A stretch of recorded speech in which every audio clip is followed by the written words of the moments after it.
আসসালামু আলাইকুম ম্যাডাম। বাবা তুমি? আমি তো এই অফিসে চাকরি করছি দীর্ঘদিন।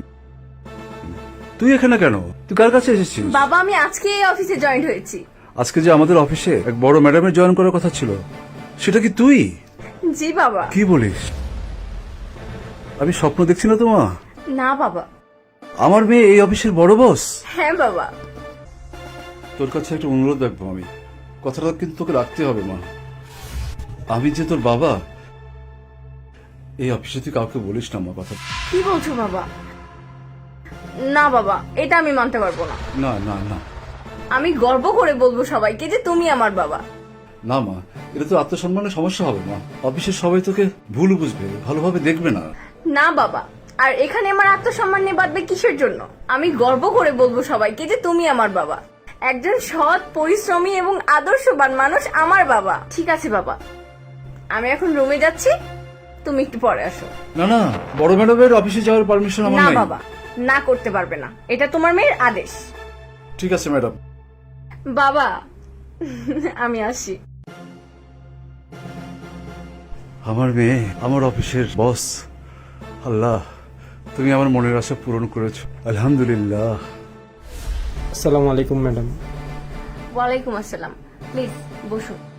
Thank you madam. আমার নাম সেলিম গাজী। আচ্ছা, আমি এই অফিসে 2 বছর যাবত আছি। আমার কাছ থেকে যদি আপনার কোনো সহযোগিতা লাগে বলবেন ম্যাডাম। তাহলে তো আপনার এই অভিজ্ঞতা আমার অনেক কাজে লাগবে। শুনুন সেলিম সাহেব, এই অফিসে যেই আসুক, ধনী কিংবা গরিব, সবাইকে সমপরিমাণ সম্মান দিতে হবে। আর সবাইকে স্যার বা ম্যাডাম বলে সম্বোধন করতে হবে। যেহেতু আমরা জনগণের সেবক, সেবাই আমাদের মূল কাজ। ম্যাডাম একটা কথা জিজ্ঞেস করি? জি বলুন। ম্যাডাম, এত অল্প বয়সে আপনি এত বড় অফিসার, নিশ্চয়ই আপনার বাবা কোনো মন্ত্রী কিংবা সচিব? সময় হলেই আপনি সবকিছু জানতে পারবেন। এবার আপনি আসতে পারেন। জি ম্যাডাম। আরে তুমি এই রুমে কেন? অনুমতি নিছো? অনুমতি না নিয়ে ঢুকলে কেন? না না, ম্যাডামের সঙ্গে আমার এই থামো, তুমি কোনো কথা বলবে না। ম্যাডাম দেখেছেন, আমাদের অফিসের মধ্যে সেই একটা বেয়াদব। যখন তার ডিউটি সময়, তখন তাকে সময় মতো পাওয়া যায় না। উনি কাজ বাদে এটা করে ওটা করে, সব সময় ফাঁকি দেয় কাজ। এই আপনি থামুন। আপনি কি জানেন উনি কে? ম্যাডাম, উনি আমাদের অফিসের দারোয়ান। হতে পারে সে দারোয়ান, কিন্তু উনি আমার বাবা। হ্যাঁ, কি বলেন ম্যাডাম? একটু আগে আপনাকে আমি কি বললাম? প্রত্যেকটা মানুষকে সম্মান করতে হবে এবং প্রত্যেকটা পেশাকেও সম্মান করতে হবে। আজকে যদি উনি আমার বাবা নাও হতো, তাও আমি ওনাকে এভাবেই সম্মান করতাম। স্যার, আপনি আমাকে ক্ষমা করে দেন, আমি বুঝতে পারিনি স্যার। দেখুন স্যার, আপনি যে ম্যাডামের কাছে বললেন আমি কাজে ফাঁকি দেই, আমি কাজে ফাঁকি দেই। আমি শুধু নামাজের সময়টা ডিউটি থেকে ছুটি নিয়ে নামাজটা পড়ে আসি, আর কোনো সময় কিন্তু আমি বাইরে যাই না।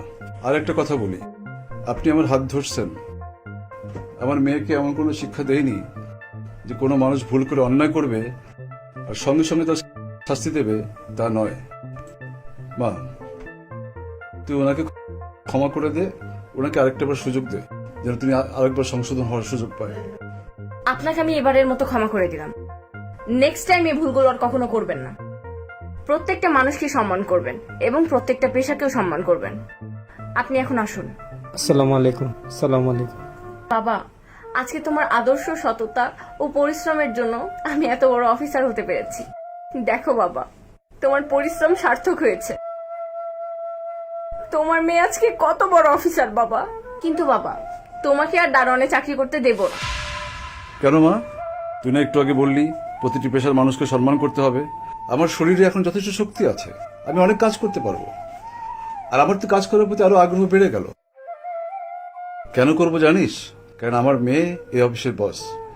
আমি ছায়া হয়ে তোর পাশে থাকবো সবসময়।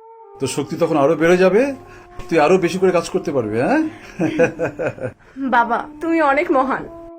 তুমি তো এতদিন মানুষকে স্যালিউট করে এসছো, আজকে আমি তোমাকে স্যালিউট করব।